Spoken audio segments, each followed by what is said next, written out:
Hello cruisers, welcome back to Talkin Ship, episode 3. So, as promised on episode 1, I have a very special guest right over here to my left. So, please welcome the mayor of Funville, Carnival Cruise Line's BDM, Drew Santiago. Hi everybody. Wow, how about that intro? I know, right? Unexpected. Unexpected. So, yeah, I am actually pretty nervous. It's like my very first guest star. Like, you're my very first person to come on my podcast. And I don't think that you should be nervous at all. Like, we're in paradise. Look behind us, folks.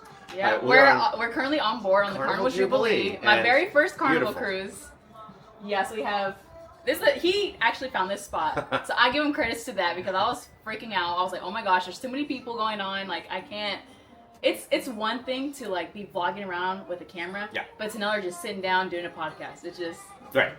Eyes are on you, and we looked at a couple of spots, and there's a lot of spots to look at on Carnival Jubilee. And for the audience, if you've ever been on a cruise, there's a lot of things going on a sea day. We're heading back from Cozumel right now. Unfortunately. And we're going, unfortunately, with beautiful weather. You're right. I know. This is work for me, but I'm getting off the ship with you all as well. And I'll be heading home to, technically, San Diego is where I live. But those out on a ship, it's like finding a spot like this to do a podcast for someone who's doing a great job on your third podcast. Yeah, thank you. I think that you got to have a rhythm. You got to know where you're, or where to put yourself on the ship where you get a view and be able to feel comfortable talking. And my first suggestion was right in a loud center stage area of the ship. And yeah, I put you on the spot there, didn't I? Yeah, I'm sorry. You can't do it. Like, poor Aisha, you threw her like right under the bridge, but like not with me. With me, we're just going more private, comfortable setting, quiet especially because there's too much rowdiness going on right out there. No people running in looking for bingo cards or trivia. Wanting to do karaoke or something like that. Yeah, Aisha is a new BDM that just started with Carnival Cruise Line, and when I say new, she's like weeks new, and I threw it to the wolves, and I said, hey, the first presentation with this group of travel agents, you're going to do it, and you're going to dive in and have a good time. So I guess that leads us open to who I am and why you're here, man. Yes, the very first I don't want to take over your show. We were kind of like all over the place on this introduction. I'm sorry, guys, but hey, we're having a great time, right? We're just trying to like lose the nerves a little bit, get comfortable. You're doing great. Thank you. So yes, my very first question, because everybody who's watching maybe is new to this podcast, who hasn't even subscribed, which, by the way, if you're watching this podcast and you're not subscribed, why aren't you subscribed? Yeah, click that little bing. Yeah, just go ahead, subscribe. Takes less than a minute.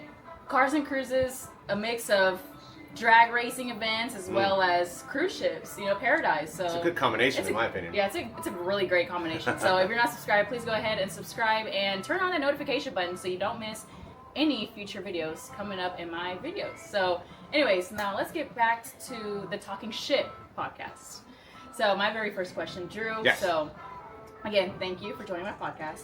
And I really want to ask you, so what got into the whole cruise industry with you? Like what made you start, like, okay, like were you originally doing something, you're like, okay, you know what, I'm gonna do this? Like how did all this happen?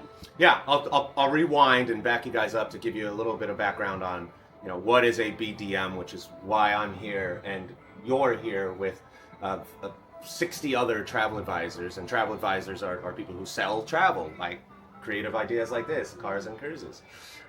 So 1998. Before I existed. I was waiting for something like that to happen, but because I knew that I was going to throw out that year and you'd do that. So yes, 7 years ago, many moons ago, 1998, I had just gotten out of high school. Don't say it. I had just gotten out of high school, and I actually am into cars as well. I had not so much, drag, yes, but I was more into imports. And I was actually a JDM girl. Okay, so that's pretty cool. See, I was into import cars. I've very good relationships. Some of y'all might know. Random plug, but the Dark Side Motoring in LA, in Los Angeles, a very close friend of mine. So I was in high school with a 1996 four-door Integra, and I needed to start paying for that Integra. I was still living with mom in the San Fernando Valley, and get a job. Well, I started working for Carnival Cruise Line, is one cruise line brand, and there's something called a Carnival Corporation, which is an umbrella corporation that is the namesake or the the umbrella brand, I should say, for 8 different other cruise lines. So there's Holland America, there's Cunard Cruise Line, there's Yachts of Seabourn, there's Costa Cruise Line, and there's Princess Cruise Line, and there's a few other international cruise lines that are under Carnival Corporation. We're on Carnival Cruise Line right now, but in 1998 I started with Princess Cruises. Okay. And with Princess Cruises I was reservations, taking phone calls from travel agents and guests that wanted to book a Princess Cruise directly.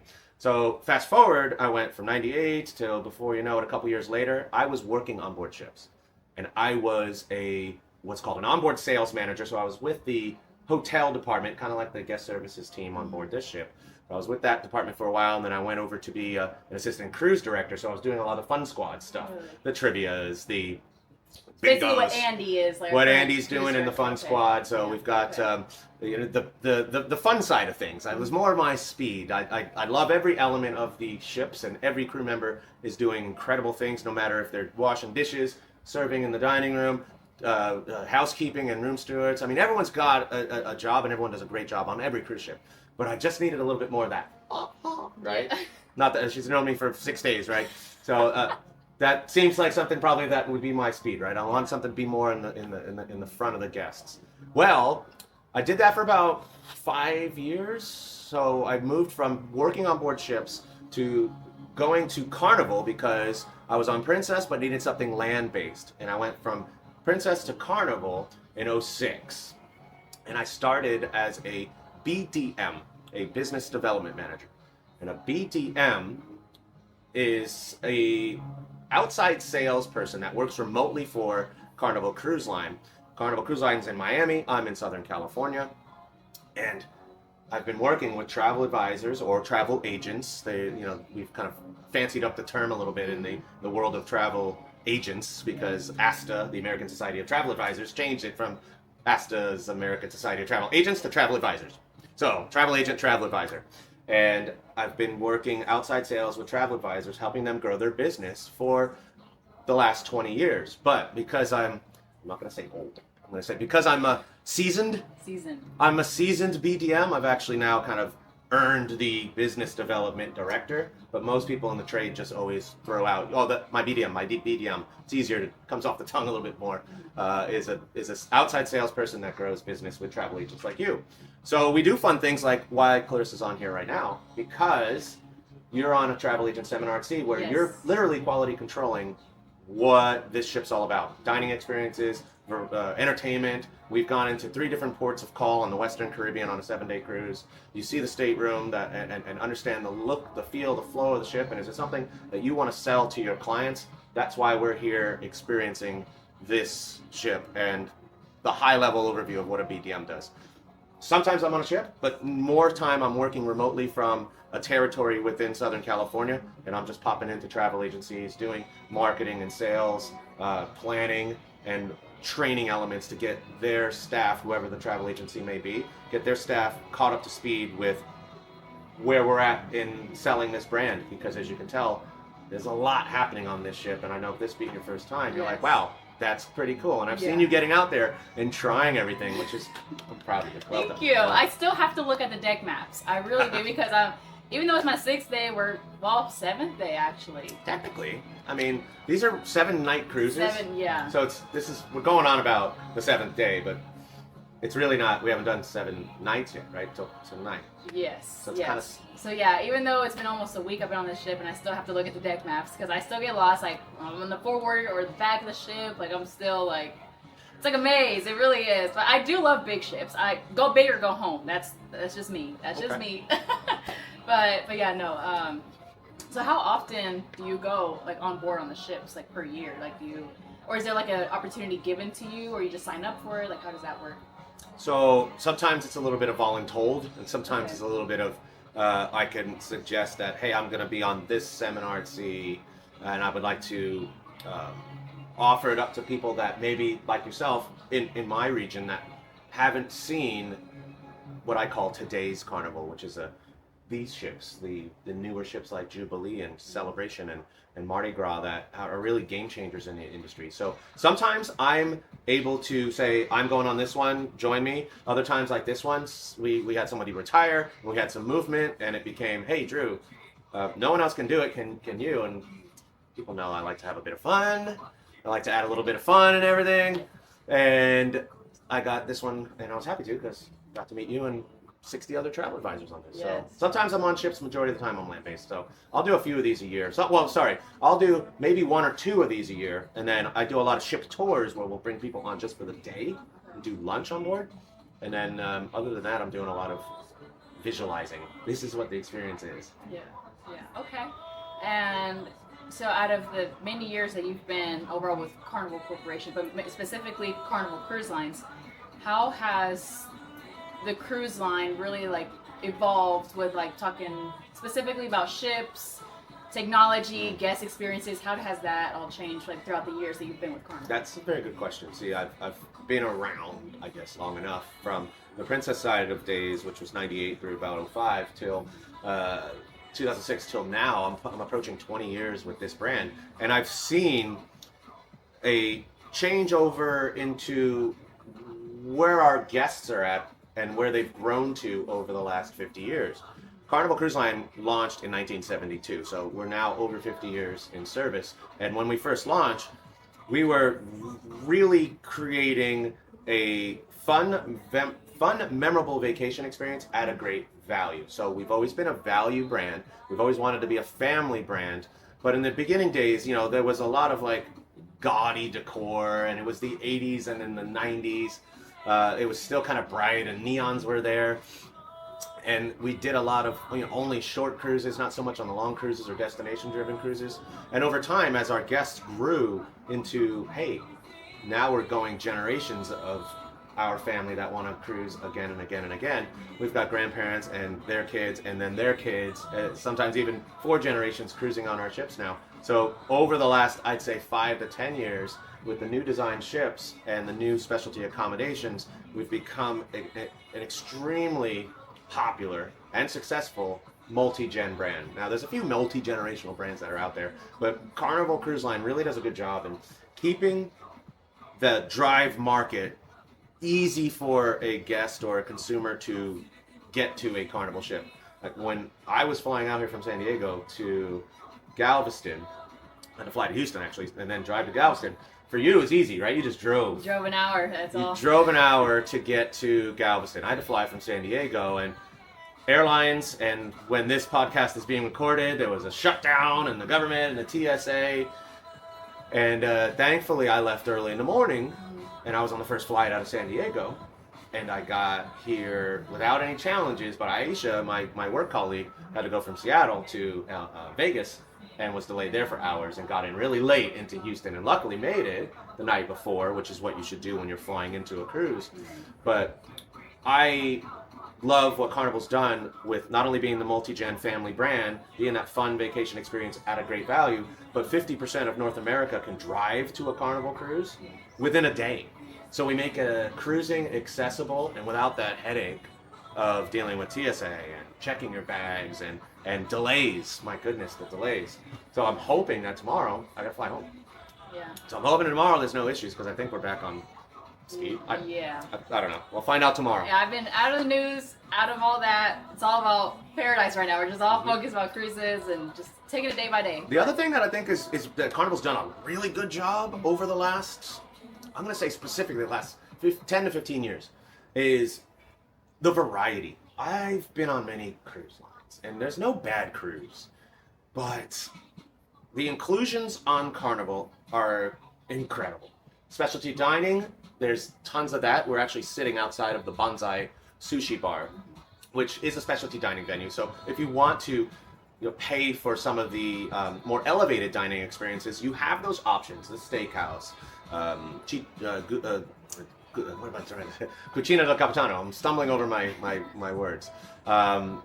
There's Emerald's Bistro. Emerald Lagazi is our chief culinary officer for Carnival Cruise Line. So he's got a restaurant on this particular ship and a few others. So if you want the specialty dining to elevate your experience, great. But our inclusions are incredible. Main dining room, the Guy Fieri burgers that are poolside up on deck 16. There's the beach buns. There's pizza. There's the street eats. There's the Blue Iguana Cantina. There's the Lido Marketplace where there's breakfast, lunch, dinner. Shaq's Big Chicken. Did you know Shaquille O'Neal is our chief fun officer? I mean, we're really doing good things, and a lot of those that I just rambled off, not the specialty dining, a lot of those are included on the cruise. So when it comes to value, inclusions, and variety, Carnival's doing a damn good job. Yes. I'm proud to be here. That's why I've been here so damn long. Yeah, that's really impressive. It really is. I feel like that'll be so fun just working directly with the cruise line. You go on cruise ships, but also like having fun at work, getting to build connections with like all these travel agencies, not only with travel agents but with guests, with crew and everything. Yeah. Like that seems like a pretty good gig to me. I do think you mentioned something, crew. That's one thing that I've noticed. Just, when I worked on Princess, team on the ships were great, and I've seen other cruise lines, and I have friends that work for other cruise lines. Everyone does a good job, but there is an edge that Carnival has. I call it our secret sauce. Mm-hmm. And ships can have all this nice hardware, these cool features, and this beautiful view, and roller coasters like we have on this ship. There's the first ever sea coaster that we call it, but it's a roller coaster on deck 18. And we jumped on that this cruise. It was a bunch of us that did that. So there's all these cool hardware elements or innovations that are on cruise ships. But what Carnival has is what I call the software. So the hardware you can build. The software is something that somehow our human resources and our recruitment that bring on our crew and team members, that software is our crew. And that software really makes a difference, from getting to know the guest's name to elevating their experience to making our guests feel welcome. Always having a smile, always remembering their name. And having that software keeps people coming back again and again and again. And if you ask some of the crew that are around this ship, you ask your room steward, ask some of the bartenders, they're going to be 10 years, 20 years, 30 years. People at Carnival have a longevity because it's a great company. It's a company that takes care of the employees and the guests and delivers an experience that keeps you coming back and back again. Yes. And so for first-time cruisers, maybe there's actually first-time cruisers who's never been on a cruise watching this video, what would you advise first-time cruisers? Like, why would they choose Carnival Cruise Lines and not other cruise lines?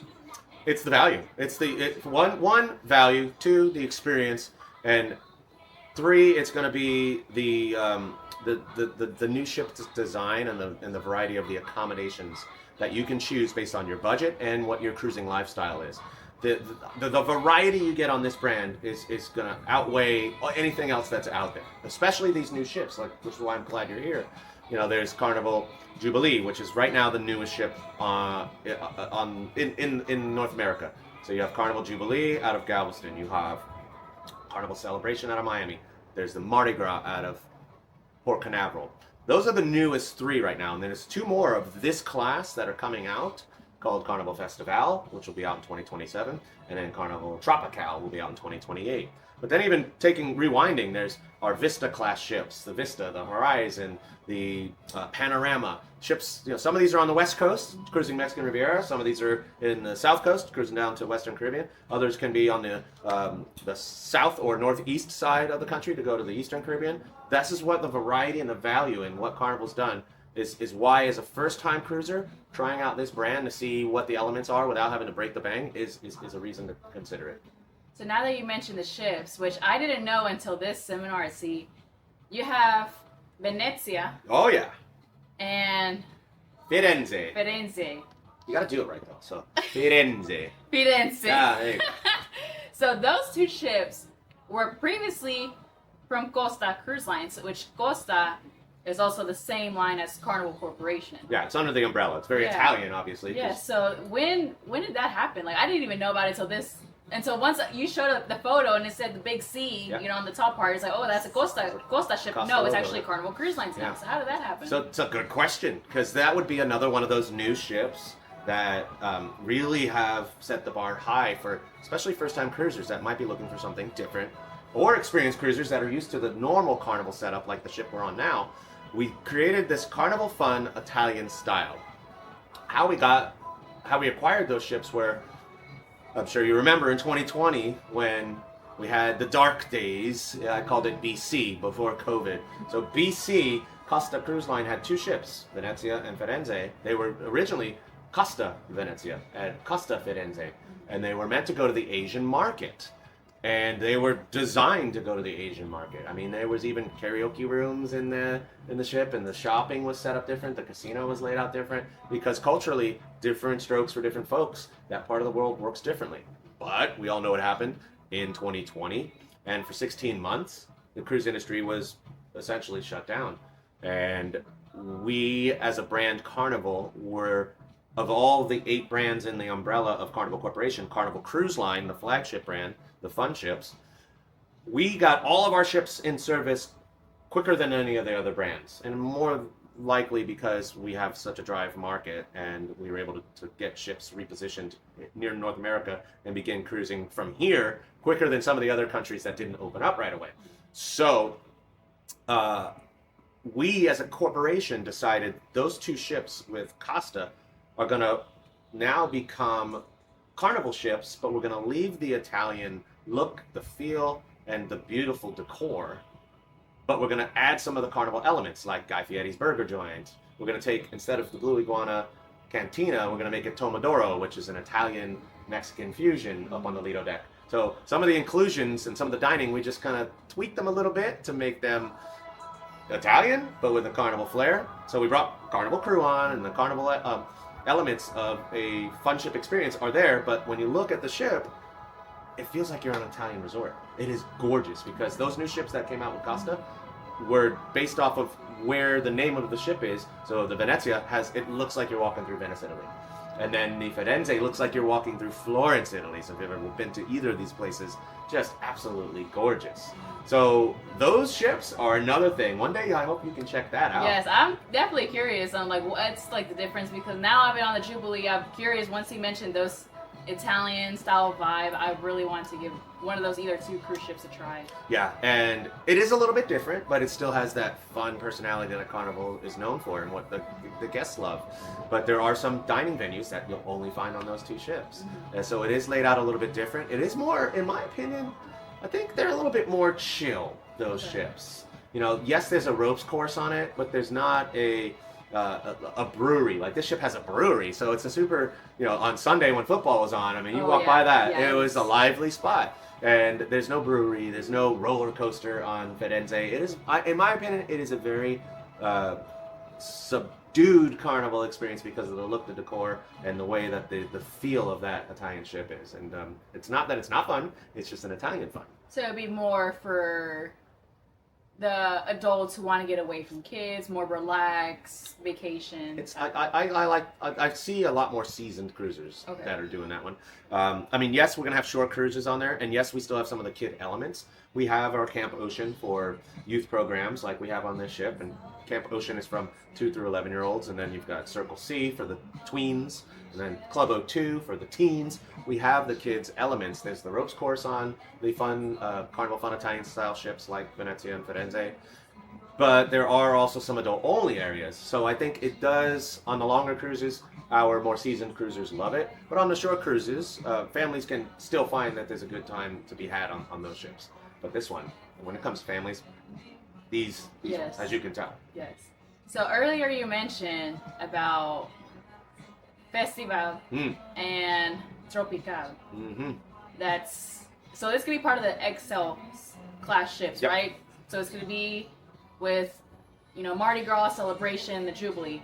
So how are those 2 ships going to be different from the current cruise ship that's out right now? Yeah, so there's the plan right now is 5 XL class ships.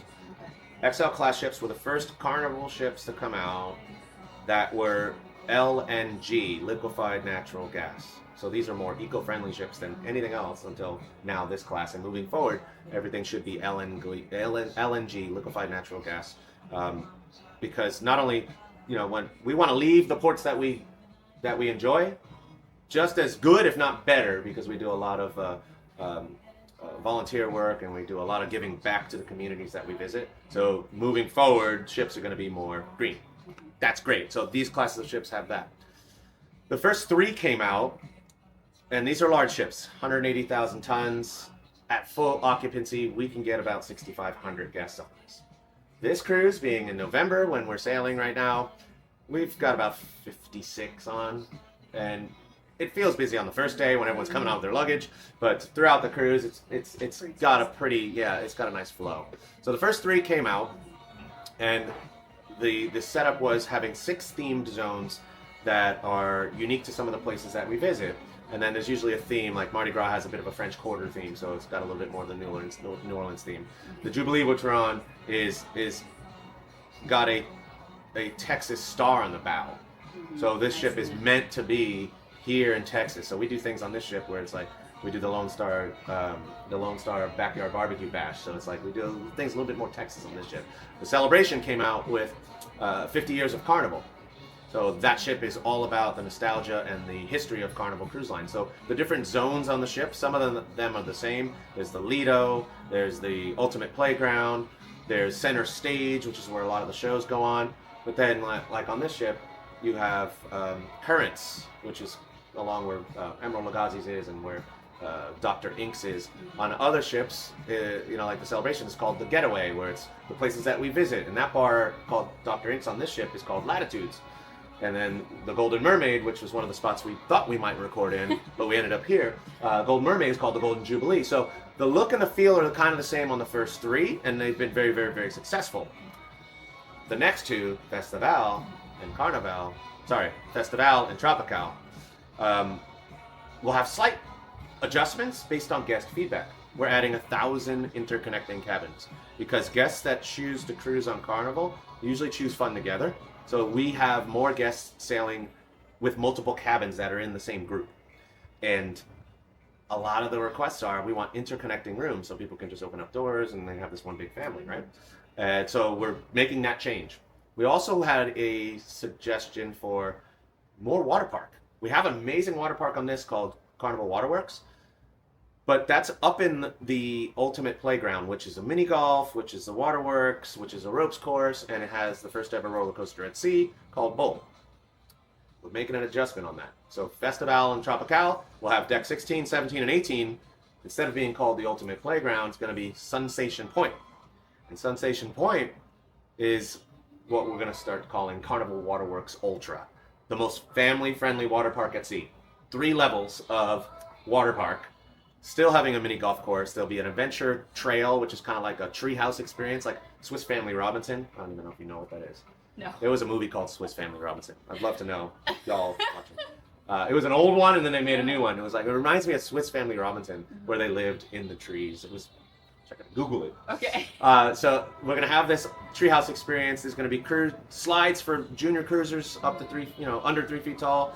Mini golf course. There's gonna be a pool deck bar that overlooks the wake of the ship. So if people want to just chill in the shady spots, the adults want to hang out and have a cocktail, kids are back having a good time at the Waterworks water park, great. There's raft slides, there's splash slides, there's water sprayers. I mean, it's going to be the ultimate water park. But what we're going to do really cool that we've never done before is we're going to open up the water park into the evening. So there'll be evening water hours, there'll be a DJ, keeping family-friendly fun outdoors for our guests on those 2 ships moving forward. Now, I'm not sure if these will ever get refurbished into that, because ships will come out of service every 3 to 4 years, and they'll go through basically hotel maintenance. So we do a big old oil change on this thing, right? We pull it out of the water, and then if we need to make adjustments or rebrand spaces, we do that. I don't know if that'll ever happen on this, but the next 2 ships will completely have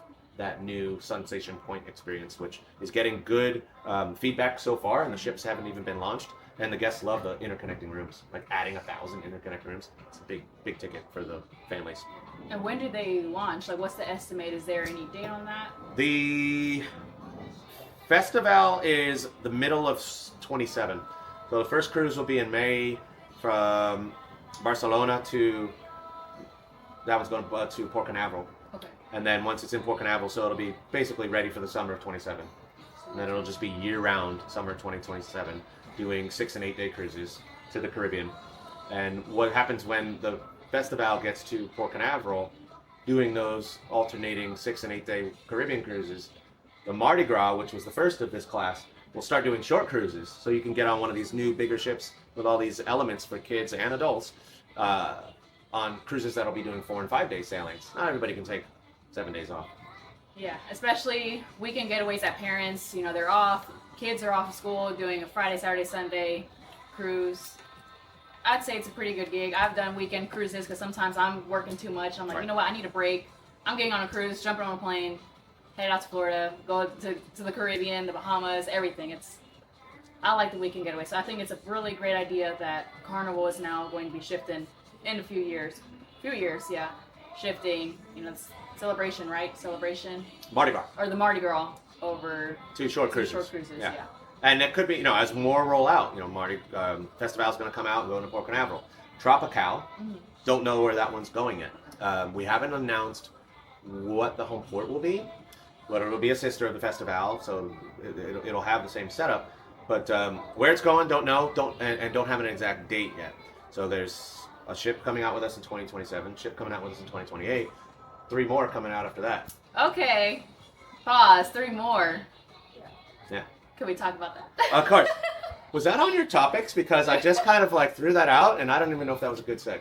Well, I didn't want to bring it up because I want to lead you kind of telling me, because sometimes I really do want to be respectful when it comes to having somebody from like the Carnival cruise like that. For example, Drew, I don't want to ask that question unless it's been brought up and mentioned. So now that he mentioned it, that means we're in the clear to talk about it, right? Yeah. Okay. So, I shared it with you all in the first seminar, so yeah, it's out there. Okay, so let's talk about, it's the Ace class ships, yes. Correct? Okay.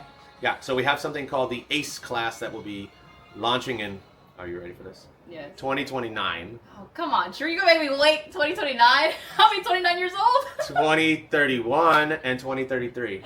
Okay. There will be 3 of these new ships coming out, the largest in the Carnival fleet. Not the largest in the world, because we're not going for that. We're going for new fun innovations that these ships will have. But I just don't know what they're going to be. I have no clue where they're sailing from yet. And I have no clue when they're going to be launching, other than the year, 2029, 2031, 2033. So we don't know anything, just know the dates, years it's going to... These are going to have 3,000 cabins on them, so they're much larger than this even. Okay. So that's a 230,000 ton ship. You're talking about 8,000 guests. So, wow.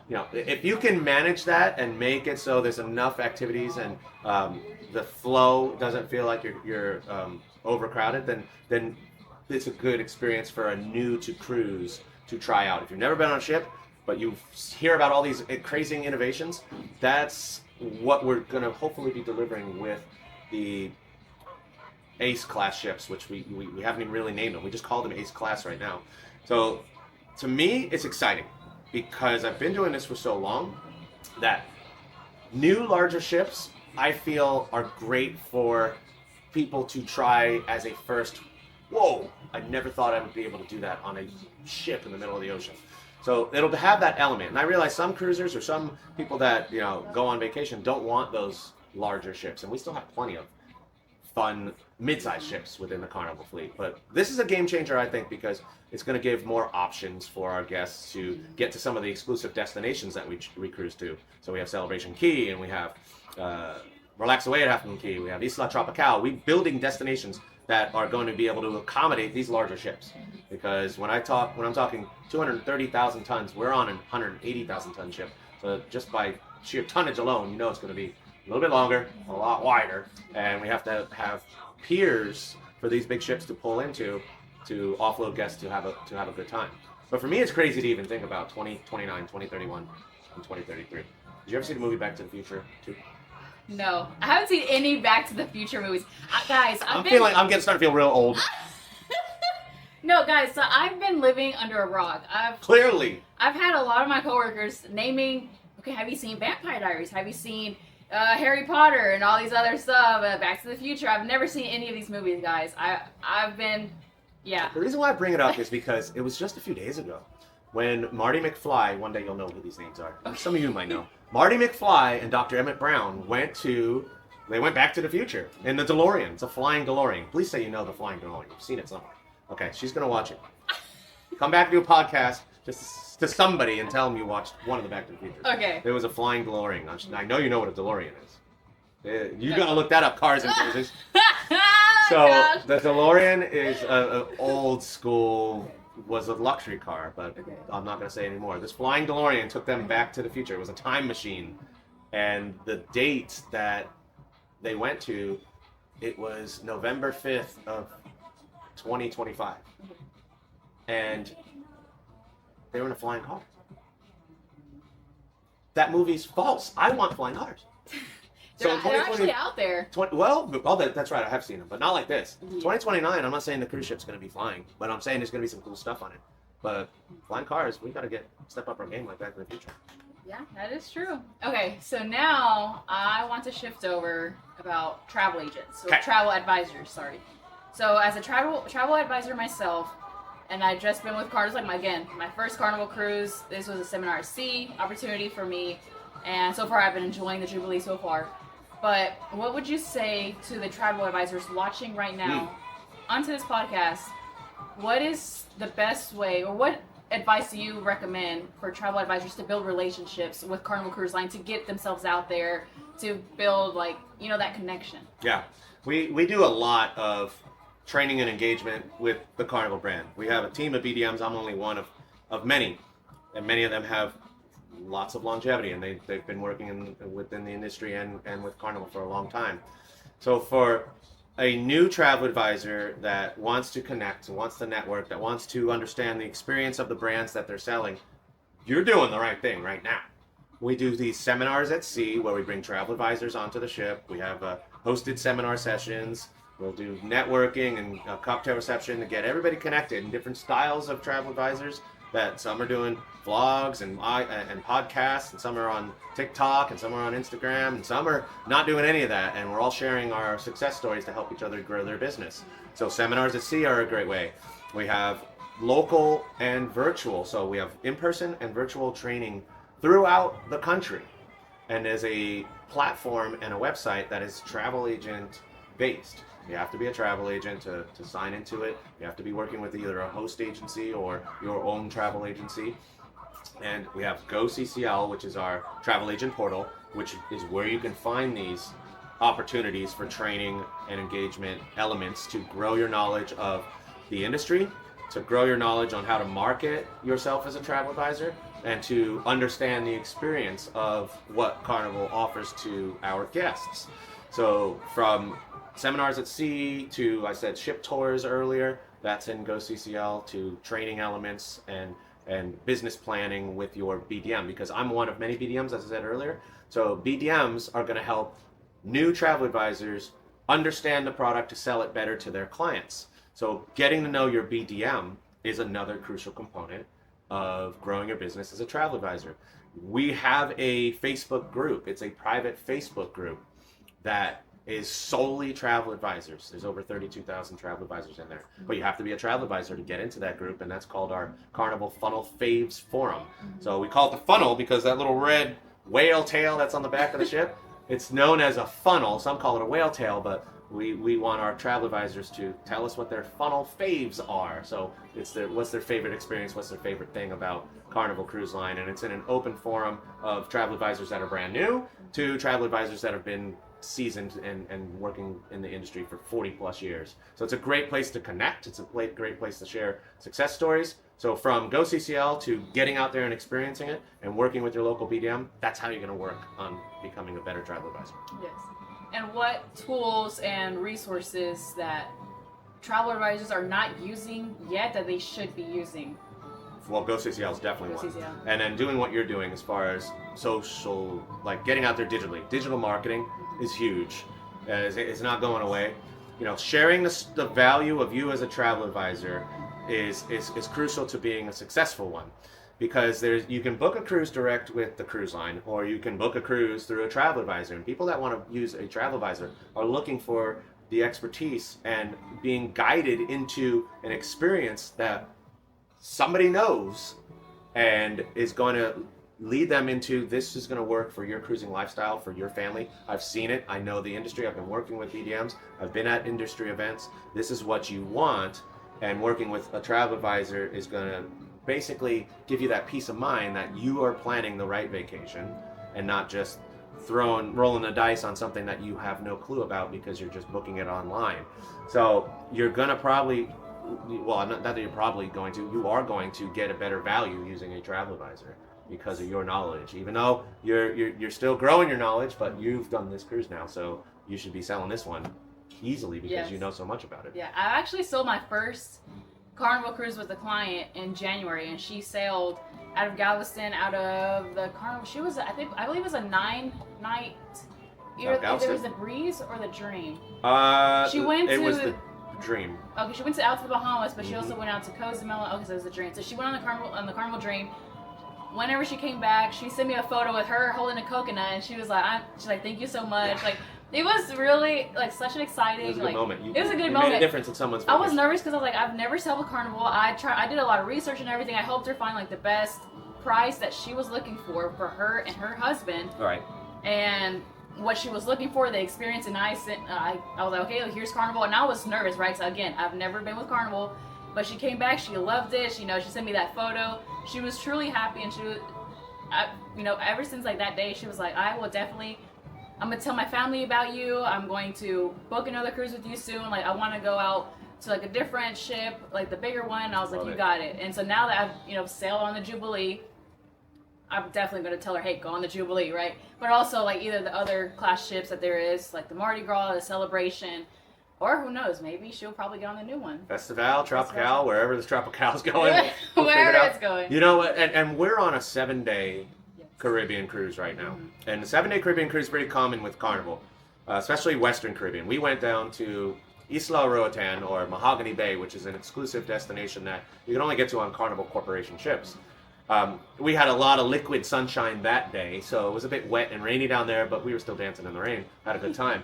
And then the next 2 days were fine. We went into Costa Maya, which is just south of the Yucatan Peninsula, just south of Cancun.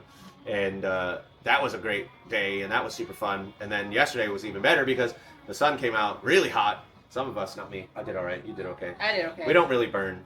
Some of our colleagues were very, very red. Actually, wait, your friend, your roommate. Yeah, she was a bit red. Yeah, she really was, and I was sitting right next to her, but I burn easily too. But I was over here trying to avoid the sun. Like I was like, I seen the clouds. I was like, okay, I'm going out. I seen the sun. I was hiding underneath the shade. Like sometimes you get more tan when you're in the clouds. Like that UV gets through and you don't feel it, and then until you get back, you're like, oh. Yeah, I was surprised. It's like, wow. So normally we do this 7-day Western Caribbean cruise. So it's 3 ports of call, 3 sea days. So it took 2 sea days to get down there. Mm-hmm. Went to Honduras. Went to two calls in Mexico, and then now we're heading back to Galveston. But Jubilee next year is going to start doing 6 and 8-day cruises.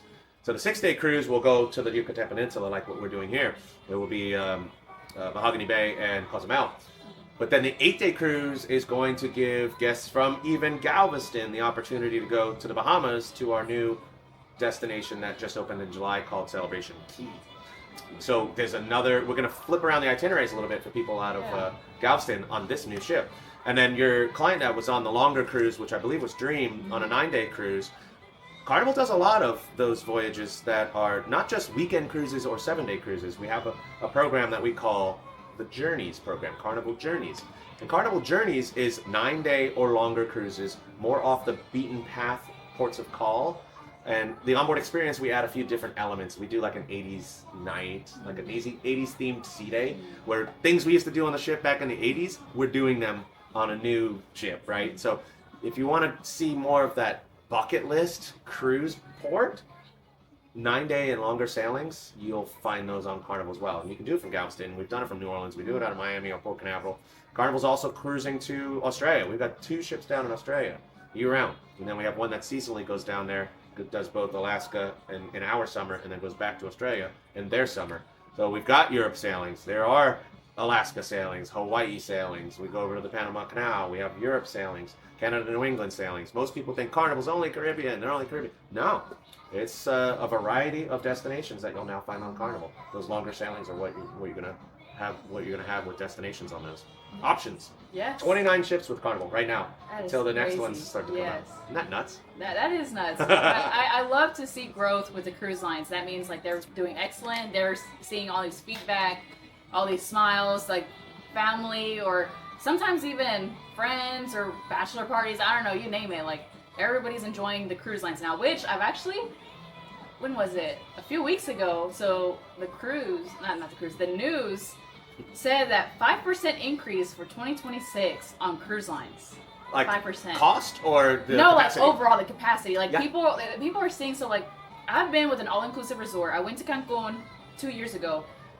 To be honest, I didn't mind it. I just wasn't a fan. I will be honest. It was okay. It was like the same thing over and over again, wasn't it? Yes, I just felt like I was just at the resort the whole time. Now, I did go out shopping, take the taxi, whatever, but then I came back to the resort. But overall, for the price that you're paying for an all-inclusive resort, you can pay that price on a cruise with food included, right? If you don't want specialty dining, because a lot of people I've been seeing, even on my TikTok comments, a lot of people's like, well, I don't think cruises are worth it because I got to pay additional for dining. I was like, well, to be honest, you can save a lot of money on a cruise. You just, if you don't want to do specialty dining, don't do it, right? Or if you do, I recommend doing it. At least try one. I've tried the steakhouse, and it was actually really good. I was actually pretty impressed. Thank you for taking this. It was like a scavenger hunt. It was a scavenger hunt. I'm trying to remember what you had. I got the, what was it? It was the ribeye. But there's 2 different ribeyes. That was that big 18-ounce one? Yes. Did you finish that? I left like a little bit of fat left. I left a little bit of fat left, but still, I almost ate the whole thing. I remember now which one you had, yeah. Because you're on the other end of the table. I remember now. Yeah, so I did the scavenger hunt that Drew put us, and I won, and it was a great opportunity for me, to go. But if you want to see that vlog, I have it previously before this video.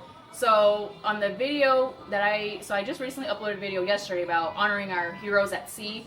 That's right. Yeah, so we could do this for hours. If we could really talk about everything about hours, okay? But I know Drew's busy and, he has, a tight schedule today. But, so yeah, in that vlog, it's 48 minutes long, but overall, I really highlighted more of that video about honoring our veterans, and it was an emotional...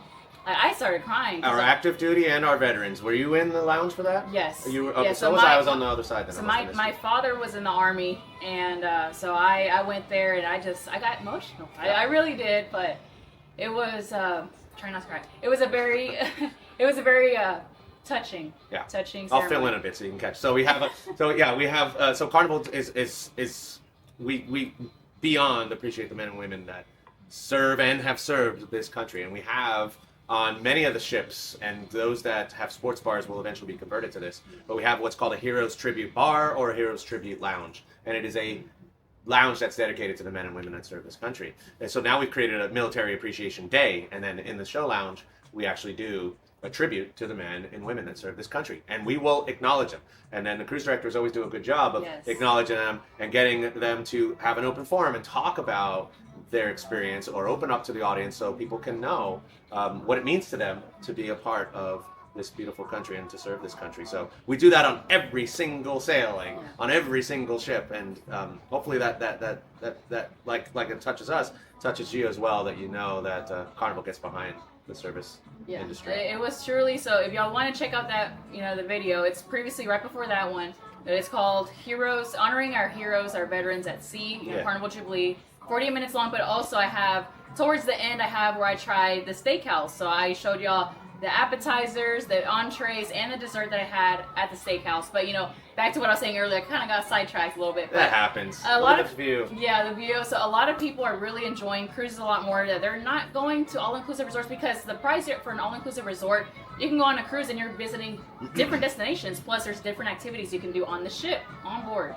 It's surreal. So if you haven't been on a cruise, first-time cruisers, try out a cruise. Just give it a try. Yeah. It doesn't hurt to try. And if at least you said at least you will experience it and say, hey, I'm gonna go to another one, or you won't. But at least just give it a try. I think you'll be coming back. You will. Talking about me. This is already my 8th cruise. Out of the past 2 years, I started cruising. So my first cruise was November of 2022, and here I am, 8 cruises later. Yeah.